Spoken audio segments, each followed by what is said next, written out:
Hello and welcome to the course Signals and Systems. I am Dr. Zishan Karim from Electrical Engineering Department, CUIUA campus. Let's move to the lecture's contents. First of all, we will discuss signals and then we will discuss the two main categories of the signals. One is called the energy and other is called the power signals. What are the signals? In general, signals are the detectable quantities used to convey information about time-varying physical phenomena. For example, common examples are the human speech, temperature, pressure, gesture, images, sound, etc. All are signals. And the electrical signals, normally expressed in the form of a voltage or a current waveforms, are some of the easiest signals to generate. Right? Whenever you see the electrical signals, they are usually represented in the form of voltage or a current. Mathematically, signals are modeled as the functions of one or more independent variables. For example, independent variables used to represent the signals are time, frequency, or the spatial coordinates. Let's take an example. These are the music going inside the device and you will get the audio output. And this is the audio signal waveform, but you get across the time. The variable which we are plotting is the time. So from 0 to 1.2 second, and that we are plotting the normalized amplitude as well. So this is the audio signal waveform. So in general, signals can be any speed, temperature, pressure, etc. And what are the electrical signals? Are usually expressed in the form of voltage or the current waveforms. And energy and power signals. These are the two categories of the signals, and the signals are usually measured in terms of the energy or power. So when it could be the energy signal and when it will be the power signal, we will discuss these terms in the upcoming slides. So instantaneous power, as is clearly uh, noticeable from its name, that instantaneous power means that at any time instant, what will be the power? For example, the instantaneous power at time equals to T naught. T naught can be 1, 2, 3, any value of a real valued continuous time signal. If you have a continuous signal, a real value continuous signal xt, and if you want to check the power of that signal at time this time, for example, this is time 2 seconds, then at this point, what is the signal power? So this is called the instantaneous power. And then you will put the amplitude power is, for example, this is voltage, because electrical signal is usually represented by voltage. So at the time 2, and for example, the voltage is 4. So 4 square equals to 16 is your instantaneous power at time 2 seconds, right? So instantaneous power at time, this is for continuous time signal, and similarly for the digital time signal or the discrete time signal of a real valued discrete time signal, xt is given by x square k. Here you have a t naught for a continuous time, and here x square k is representing the discrete values. You can say the digital values, right? If the signal is complex valued, the expression of the instantaneous power are modified to x square k, with you have a bar here. This represents the complex value, and you will take the magnitude of these complex values. Right? So in this way you can find the instantaneous power of a signal. And then continuous time and discrete time energy. The other term, important term, is the energy. So energy present in a continuous time or discrete time signal within the given time interval is given by the following. For the continuous time, if you have a two range, for example, from time t1 to time t2, if you would like to find the energy, so x square xt whole square means the amplitude square in interval time t1 t2, with the condition that t2 means the upper limit is higher than the lower limit t1.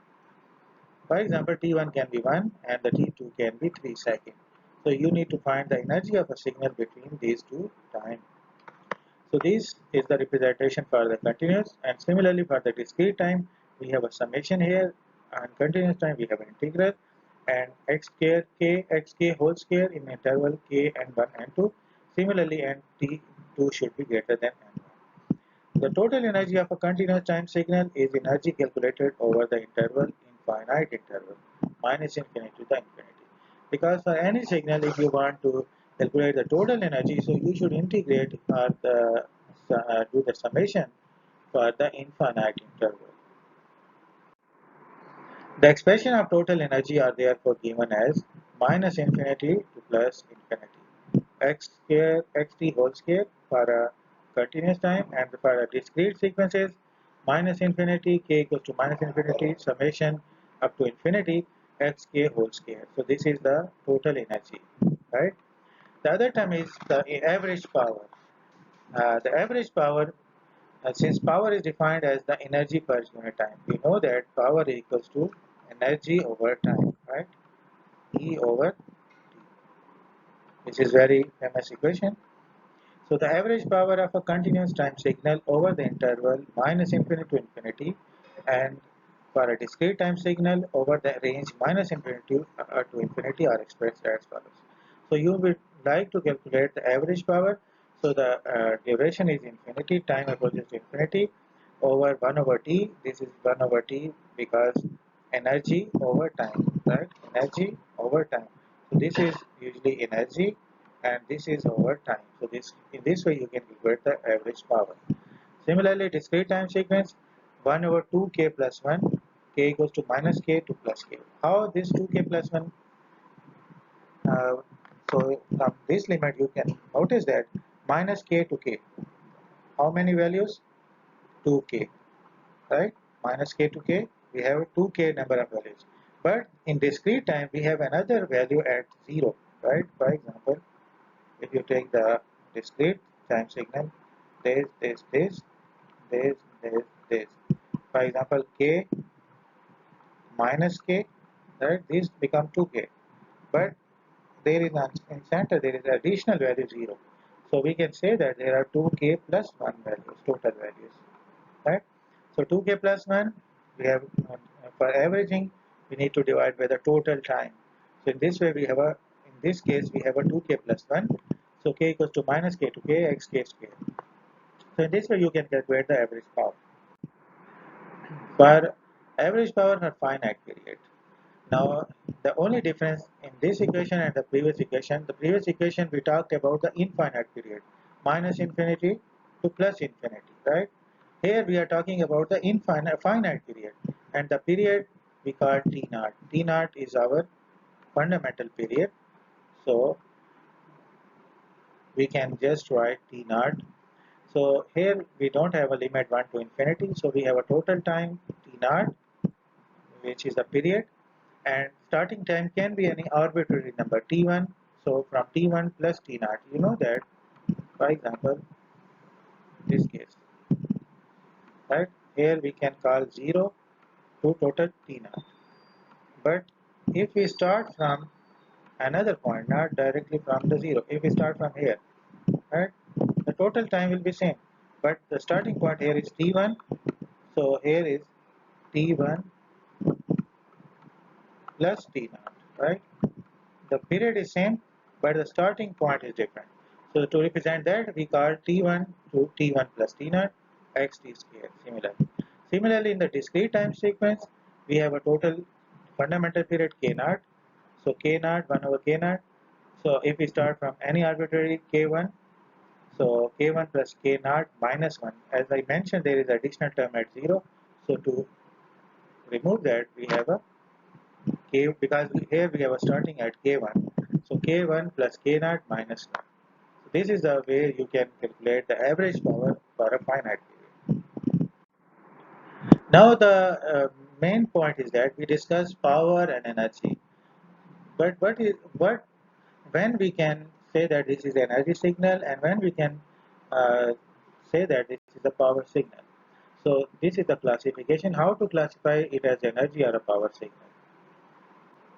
So the when you have a signal with non-zero or a finite energy value, This is called a energy signal. Non-zero means it has a 1, 2, 3, any values, but should be less than infinity. If the value of a signal, if you calculate the energy of a signal, and if the energy of a signal came with a finite value, for example 1, 2, up to 10, or within the range of, not range, and for example it comes out 1 or 2 or 10 or 5 or 100, so on, but is less than infinity, and it is called energy signal. And if you have a signal with non-zero or finite power value, it's called a power signal. Similarly, if you have a signal which has a infinite energy but finite power, like 1, 2 up to this, and it is called a power signal. And most periodic signals are typically power signals. Here you can find some explanation. If I have it has a E hex, means energy as a non-zero, like 0 to less than infinity, and the other signal is called power signal. It has a non-zero finite power, similar type. Note that the signal can't be both energy and a power signal simultaneously. This is important. So energy signals have a zero average power. So in this case, if this is energy signal, then it will have a, if you will calculate the power, it will give average power, then it will give you 0. Whereas the power signals have an infinite total energy. If you will calculate the energy of a power signal, it will come infinite. So whereas there are some signals which can't be classified as neither a power nor an energy signal. For example, you have a signal E to T, UT. This is a growing exponential. So we can't find the average power and we can't find the energy as well. We can find the energy, but the power energy will be infinite of this signal. Okay, let's take an example. Uh, Consider the continuous time signals. This is xt signal, continuous time signal in A. This is second part B, zt. You have a continuous time signal. So we need to calculate the instantaneous power, average power, and the energy present in the two signals. And then later on, we need to classify these signals as a power and energy signal. By calculating energy or power, when we will have a result, then we will classify them whether these signals are a power signals or energy signals. So let's start with the A, right? Example 1A. We have a signal which lies in between -2 into 2 that have an amplitude of 5, constant amplitude 5, and from 2 to onward this is 0, from -2 to onward this is 0, right? So if we calculate, first we need to calculate the instantaneous power. So instantaneous power, you know that is a signal xt which has a finite value or the constant value in between -2 to 2, which is 5, and we have a 0 otherwise, right? Let's move on. So power of this signal, just square it, as we already studied on the first slide. So square it, so we have a 25, right? This is instantaneous power. Now let's move to the energy. For energy, for example, minus infinity to infinity, 25, and then integrate, so we have a 25t, right? So minus 2 to 2. So in this way, we will get 100, right? And if we go to the average power we need to calculate in the infinite duration. We already studied. So when we put 1 over t energy 100 over infinite, so it will give you 0 average power. So from this we notice that this is energy signal because it has a finite and power is 0. Okay, for the next part B, the signal Z is a periodic signal with a fundamental period 8 and is expressed as this one. We have a constant value of 5 between the range -2 to 2, and for other it is 0. Like 2 to 4 it is 0. So because this has a fundamental period of A, so with Zt plus 8 is equal to Zt, the instantaneous power, average power and energy are calculated as. So instantaneous power is just Zt square, so it is 25. Let's move to the average power. So average power, because this is a power signal, we have a 1 over 8 minus 4 to 4 within the period. So Z square t, just calculate the square 25 over, so 25 If you will 25t, if you will integrate, it will give you 25t, right? So then put these limits 2 to minus 2, because for other part it is 0. So 100 over 8 is 12.5. Whereas the energy we need to calculate for the infinite period. So if you put the infinite values, then you will get the energy as an infinite. Because we from here we can notice that the signal is a power signal because we have finite value of the power, whereas the infinite value of the energy. So ZT is a classified as a power signal. There is another example.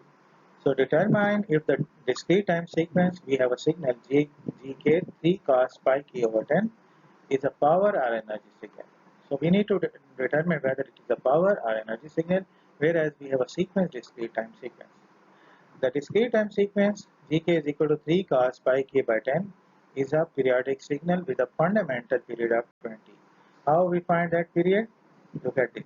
T, you know that period is T naught over 2 pi f, right? F. Where here if we see cos pi k over 10, so here uh, we have a frequency of pi by 10, right? From there we get pi by 10. By putting this, we get it cancelled. So we will finally get the period of 20, right? By using the discrete time equation, as we know that power is equal to 1 over k naught fundamental period and summation x k square.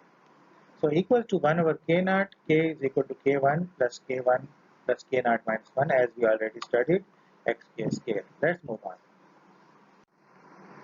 Okay, let's calculate the total power. Pg is equal to 1 over 20, k is equal to 0 to 19 by putting the value of fundamental period 20, and as we have a 20 term including 0, so 0 we have upper limit of a 19. But using that value of 3 cos pi k over 10, so by putting here we get the square, as we have a square, so 9 cos square, this is angle, this will have a no square, so pi k over 10, and we can rewrite that one as 9 over 20, k is equal to 0, because cos square theta, as you know that cos square theta by trigonometric identity is equal to 1 plus cos 2 theta, right? Cos 2 theta over 2, right? So using this one here, 1 over 2, 1 plus cos 2 theta, so 2 into pi k over 10. Or let's open this parenthesis and rewrite in two separate times. So we get 9 over 40, summation k is equal to 0 to 19. Here we have a constant 1 plus 9 over 40, k 0 to 19, and cos 2 pi k over 10. This is, so let's make it two terms, term 1, term 2. But to open this term, there is a one rule. You should have noticed that before, but I mentioned for clarity, I rewrite as a note here. The sum of a constant is equal to n times the constant. If you have a constant here and you now like to do the summation of this one, so it will be equal to the n times, n here is 20, so 20 times 1, right? So clearly the summation represented by term 1, so n into 20 over 40, because n times into constant, here constant is 1, so n 20 over 40 is equal to 4.5. Whereas to compute the sum of this one, term 2, we can rewrite 9 by 40 by using cos theta equals to e j theta, right? E j theta plus e minus j theta over 2 by using identity. So we can rewrite that term here as this way. So open this one, 9 over 80, k is equal to 0, ej pi 5, pi by 5 into k, 9 by 80 plus 9 by 80, 0 to 19, e minus j pi 5k. You have already studied that the geometric progression series, because in geometric progression series you have here something like rk. So if you open here in this way, r is ej pi by 5, so it is equal to minus 1 minus ej, this one, into, instead of k you have here total terms. So total terms are 20. So minus over 1 minus ej pi over 5. So if you are not clear with this, how you is open, so you just refer geometric progression series, and then you can clearly understand how this is equivalent to this equation. Now j pi by 5 into 20, it will be cancelled out, so we will get e j pi 4, right? Whereas if you open this one j pi 4, it will come up as a 1, because by using ej theta, you can write as cos theta plus I sine theta. So cos of pi 4 is 1 and sine is 0. So you will get 1 here. So 1 and minus 1 will be cancelled out. It will be 0. So you will get the 0. Similarly, for this term, e minus j pi by 5k, you will get 0 as well. Here I mentioned minus j pi by 5 4, e minus this similarly by using geometric progression, and e minus j pi by 4 is also 1, so we will get 0 here. So therefore term 2 is equal to 0, so average power is therefore given by 4.5 plus 0 equals to 4.5. So this is a power signal and we have an average power of 4.5. Thank you for listening, and for question answer there will be a separate session and the exact date and time will be communicated later. Thank you very much.